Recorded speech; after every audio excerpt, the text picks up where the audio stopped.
The Lord be with you. and with your A spirit. reading from the Holy Gospel according to St. John. Glory to you, O Lord.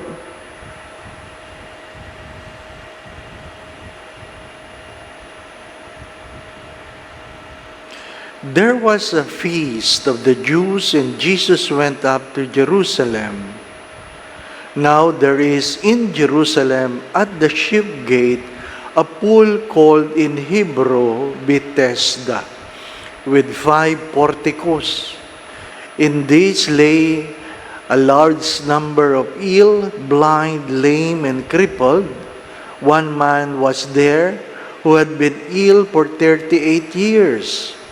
When Jesus saw him lying there and knew that he had been ill for a long time, he said to him, "Do you want to be well?" The sick man answered him, "Sir, I have no one to put me into the pool when the water is stirred up. While I am on my way, someone else get down there before me."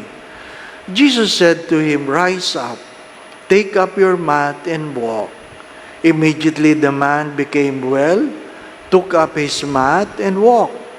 Now that day was a Sabbath. So the Jews said to the man who was cured, "It is the Sabbath, it is not lawful for you to carry your mat." He answered them, "The man who made me well told me, 'Take up your mat and walk.'" They asked him, "Who is the man who told you, 'Take it up and walk'?" The man who was healed did not know who it was, for Jesus had slipped away since there was a crowd there. After this, Jesus found him in the temple area and said to him, "Look, you are well. Do not sin anymore, so that nothing worse may happen to you."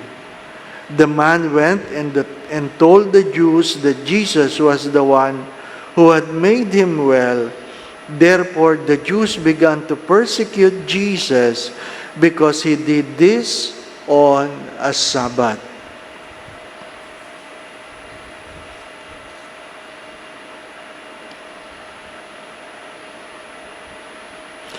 The Gospel of the Lord. Praise to you, Lord Jesus Christ.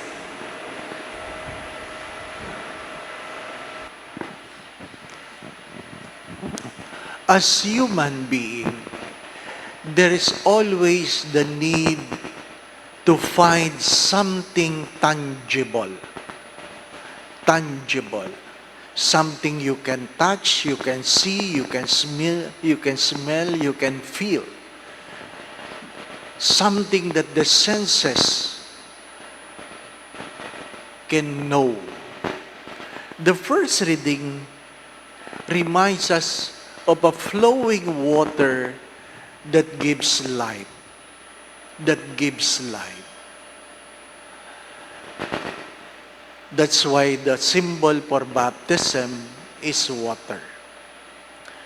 But many times we forget this, that we are not baptized by the water. We are baptized in the name of the Father, and of the Son, and of the Holy Spirit. It is not the water that heals Naaman the leper. It is the words of Elijah and his obedience. My dear friends, my brothers and sisters, it is not the Jordan River that baptizes Jesus and made Jesus holy. It was Jesus' baptism that made Jordan River holy. Kaya nga, anong problema natin? May mga tao, hanggang ngayon, pag kukuha ng board exam, ang pinapabless nila ay lapis. Bakit? Feeling nila, nasa lapis ang magic. Father, bless mo naman itong lapis. Bless mo naman itong ballpen. And I have to always ask the question, nag-aral ka ba? Hindi ka papasa dahil sa lapis. Father, i-bless mo na lang ako.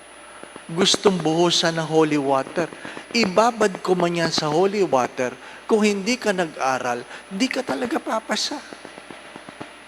Mga minamahal na mga kapatid, you must know our need for something tangible, but you have to accept that is that something that we can hold really matters most.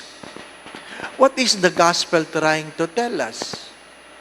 People believe it was the water that heals them. In the pool of Siloam, if you go to Israel, into Holy Land, if you have your pilgrimage, it is one of the many places you should never miss. It is where the Church of Saint Anne, located where in the cave of that church is the birthplace of Mary, the mother of Jesus. It is the birthplace. Mahalagang mahalaga yun. The Hebrew word Bethesda means two words, Bet, house. Tesda means charity. That's why it's called Bethesda, the house of charity. And how did Jesus knew that this man has been ill for a long time? Of course, doon nakatira ang lola niya. Saan ba madalas ang apo? Nasa lola. Kaya nakikita niya yung mga taong may sakit doon. Nakikita niya. But if you have noticed also that the man was ill for 38 years. 38. Life is computed in numbers. And what is one life? 40 years. One generation. Pag kayo po'y nakulong ng habang buhay, ibig sabihin nun, 40 years yun. 40 years. My dear friends, my brothers, can you imagine you were sick for almost all of your life? You want to be healed? Ano sabi niya? No one has brought me to the water. For 38 years, you believe it was the water that heals. And Jesus made the man aware that it is not the water. Stand up, take up your mat and walk. So, from where is the healing? It is from the Word of God. It is from the Word of God. Take note, it is not in what you hold. It is in the Word of God. What is more important in the gospel? Jesus told the healed, the formerly sick man,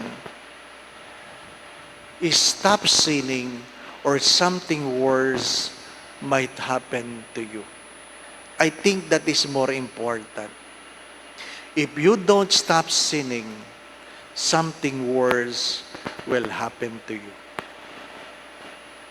My dear friends, my brothers and sisters, the grace of Lent is to invite us not only to stop sinning, because if we will not stop sinning, something worse might happen to us. We cannot deny our need for something tangible. Even doctors would confess that there are patients who were simply given placebos, hindi talaga tunay na gamot, para lang may masabing may iniinom. My dear friends, it is in God we trust. I have told you this when you come into prayer, ano sasabihin mo? Lord, if you wish, it will happen. If you wish, it will happen. But today, it's good to remind ourselves, just only say the word, and I shall be healed. The Lord be with you. And with your spirit. Bow your heads and pray for God's blessing. Grant, O merciful God, that your people may remain always devoted to you and may constantly receive from your kindness whatever is for their good through Christ our Lord. Amen. And may Almighty God bless you and your family, the Father, the Son, and the Holy Spirit. Amen. The Mass has been offered. We go in peace to love and serve the Lord. Thanks be to God.